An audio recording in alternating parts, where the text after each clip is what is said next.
తెలంగాణలో కాంగ్రెస్ పాలనకు ఏడాది గడిచింది. వేల కోట్ల రూపాయల నిధులు తీసుకొస్తానని గులాబీ పార్టీ నుండి కాంగ్రెస్లోకి వెళ్ళాడు ఒక నియోజకవర్గం బీఆర్ఎస్ ఎమ్మెల్యే. దీంతో ఆ నియోజకవర్గంలో లీడర్ లేక గులాబీ కేడర్ ఇప్పుడు సతమతమవుతోంది. అయితే ఆ ఎమ్మెల్యే కాంగ్రెస్ గూటికి వెళ్ళినా నియోజకవర్గానికి నేనున్నానంటూ కార్యకర్తలకు భరోసా ఇస్తున్నారట బీఆర్ఎస్ ఎమ్మెల్సీ. ఇంతకు ఆ నియోజకవర్గానికి కొత్త లీడర్ ఎవరిని తీసుకొస్తున్నారు? ఆ నియోజకవర్గాల్లో గులాబీ పార్టీకి పూర్వ వైభవం తీసుకొచ్చేందుకు ఆ ఎమ్మెల్సీ పన్నుతున్న వ్యూహాలు ఏంటి? Voice the story.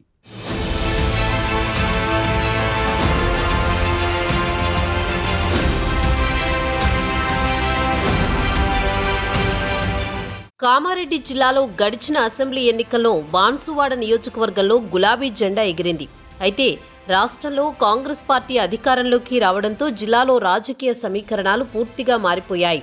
Congress party అధికార పగ్గాలు చేపట్టడంతో రాష్ట్ర వ్యాప్తంగా కాంగ్రెస్ చేపట్టిన ఆపరేషన్ ఆకర్షతో వలసలు జోరందుకున్నాయి. అందులో భాగంగానే గులాబీ పార్టీకి గుడ్ బై చెప్పి కాంగ్రెస్ గూటికి చేరారు ఎమ్మెల్యే పోచారం శ్రీనివాసరెడ్డి. పోచారం కాంగ్రెస్ కండువా కప్పుకోవడంతో బాన్సువాడ నియోజకవర్గంలో క్యాడర్ కొంత అయోమయంలో పడింది. అయితే పోచారం కాంగ్రెస్లోకి వెళ్లినా జిల్లాలో పూర్వవైభవం కోసం గులాబీ పార్టీ ఫుల్ ఫోకస్ పెట్టిందట.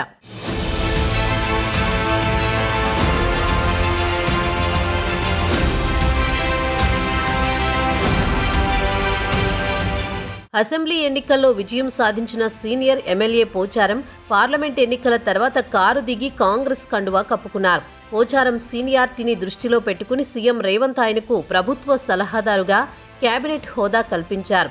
అయితే పోచారం చేరికను వ్యతిరేకించిన హస్తం పార్టీలోని కొందరు నేతలు మాజీ ఎమ్మెల్యే ఏనుగు రవీందర్ రెడ్డి వెంట నడుస్తున్నారట.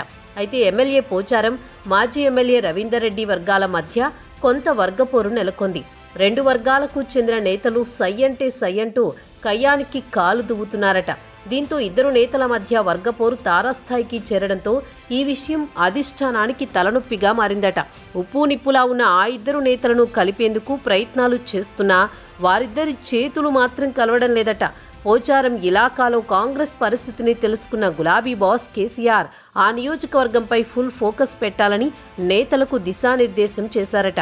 గులాబీ పార్టీ అధికారంలో ఉండగా పోచారం శ్రీనివాసరెడ్డికి 5 ఏళ్లు మంత్రిగా మరో 5 ఏళ్లు స్పీకర్గా అవకాశం ఇచ్చి గౌరవిస్తే ఆయన పార్టీ మారి ద్రోహం చేశారని గులాబీ బాస్ కేసీఆర్ ఆగ్రహంతో ఉన్నారట.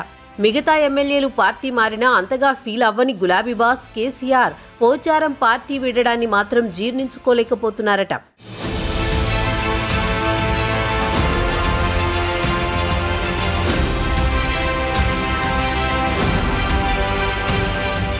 కాంగ్రెస్ ఏడాది పాలనలో బీఆర్ఎస్ కార్యకర్తలపై అక్రమ కేసులు పెడితే అడిగేవారే కరువయ్యారని బాన్సువాడ బీఆర్ఎస్ కార్యకర్తలు ఆందోళన చెందుతున్నారట. దీంతో ఎమ్మెల్సీ కవిత రంగంలోకి దిగి బాన్సువాడ కార్యకర్తలతో ప్రత్యేకంగా సమావేశాన్ని ఏర్పాటు చేశారట. నియోజకవర్గంలోని పార్టీ కార్యకర్తలకు నేనున్నానంటూ వారికి భరోసానిస్తూ బాన్సువాడలో విస్తృతంగా పర్యటించారట. పార్టీ మండల స్థాయి, గ్రామ స్థాయి కార్యకర్తలతో ప్రత్యేకంగా సమావేశమై వారి సాధక బాధకాలను తెలుసుకున్నారట. అయితే ఎమ్మెల్యే పోచారం అనుచరుల వల్ల తామంతా ఇబ్బందులు పడుతున్నామని కేడర్ ఏకరువు పెట్టిందట. బీఆర్ఎస్ పార్టీ నుండి కాంగ్రెస్లోకి వెళ్లిన పోచారం శ్రీనివాసరెడ్డిని తెలంగాణ సమాజం క్షమించదని, బీఆర్ఎస్ అధికారంలో ఉండగా బాన్సువాడలో జరిగిన అభివృద్ధి కంటే ఇప్పుడు కాంగ్రెస్లో ఏం జరిగిందని ప్రశ్నించాలని కార్యకర్తలకు ఎమ్మెల్సీ కవిత దిశానిర్దేశం చేశారట. ఎమ్మెల్యే పోచారం పార్టీ నుండి వెళ్లిపోయినా కూడా భయపడాల్సిన పని లేదని, కొద్ది రోజుల్లో జరగబోయే స్థానిక సంస్థల ఎన్నికల్లో పార్టీ సత్తా చాటాలని గులాబీ కేడర్కు ఎమ్మెల్సీ కవిత భరోసా ఇచ్చారట. పోచారం వెళ్లిపోయినా బాన్సువాడలో పార్టీ బలంగానే ఉందని, లోకల్ బాడీ ఎన్నికల్లో నిరూపించాలని దిశానిర్దేశం చేశారట.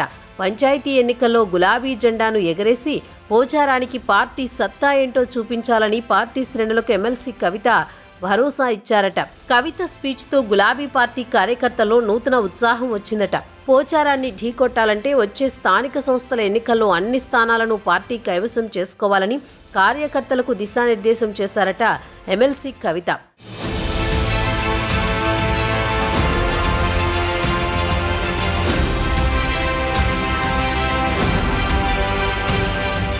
బాన్సువాడలో పోచారం పార్టీ మారడంతో మొదట్లో గులాబీ పార్టీ కొంత గందరగోళం పడ్డారట. నియోజకవర్గంలో పార్టీని నడిపించే నాయకుడు లేడని కార్యకర్తలు కొంత అయోమయంలో పడ్డారట. దీంతో ఎమ్మెల్సీ కవిత నేనున్నానంటూ కార్యకర్తలకు భరోసా ఇవ్వడంతో లీడర్ పోయినా క్యాడర్ అంతా ఐక్యంగా ఉండాలని నిర్ణయించుకున్నారట. కార్యకర్తలకు ఎటువంటి సమస్య వచ్చినా తన దగ్గరకు రావాలని ఎమ్మెల్సీ కవిత సూచించారట. దీంతో తమకు లీడర్ ఎమ్మెల్సీ కవితనే అంటున్నారట బాన్సువాడ గులాబీ శ్రేణులు. అధికార కాంగ్రెస్ పార్టీని ఓడించి స్థానిక సంస్థల ఎన్నికల్లో గులాబీ జెండాను ఎగరవేస్తామని ఎమ్మెల్సీ కవితకు కార్యకర్తలు హామీ ఇచ్చారట. పోచారం కాంగ్రెస్లో చేరిన బాన్సువాడలో గులాబీ పార్టీకి తిరుగు లేదని, అలాంటి ధీమాను లోకల్ బాడీ ఎన్నికల్లో గెలిచి చూపిస్తామని కార్యకర్తలు చెప్తున్నారట. పోచారం లాంటి నేతలు ఎంతమంది వెళ్లినా బాన్సువాడలో కారు స్పీడు తగ్గేదేలే అంటున్నారు కార్యకర్తలు. పోచారానికి తమ పార్టీ అధినేత కేసీఆర్ మంత్రి పదవి ఇచ్చారని, అంతేకాకుండా స్పీకర్ పదవిని కూడా కట్టబెట్టారని, అయినా పార్టీపై, పార్టీ అధినేతపై విశ్వాసం లేకుండా పోచారం కాంగ్రెస్ పార్టీలో చేరారని గులాబీ కార్యకర్తలు మండిపడుతున్నారు. లోకల్ ఫైట్లో గెలిచి గులాబీ పార్టీ సత్తా ఏంటో పోచారానికి రుచి చూపించాలని కార్యకర్తలంతా ఏకమై కంకణం కట్టుకున్నారట. బాన్సువాడ ఎమ్మెల్యే పోచారం పార్టీ మారడంతో క్యాడర్కు లీడర్ అవసరం కాగా ఎమ్మెల్సీ కవిత నేనున్నానంటూ భరోసా ఇచ్చారు. అయితే కవిత భరోసాతో బాన్సువాడలో గులాబీ పార్టీకి పూర్వ వైభవం వస్తుందా లేదా అనేది రాబోయే స్థానిక సంస్థల ఎన్నికల్లో తేటతెల్లమవుతుందని రాజకీయ వర్గాలు భావిస్తున్నాయి. స్థానిక సంస్థల ఎన్నికల్లో విజయం సాధిస్తేనే బాన్సువాడలో గులాబీ పార్టీకి భవిష్యత్తు ఉంటుందని అంతా అభిప్రాయపడుతున్నారు.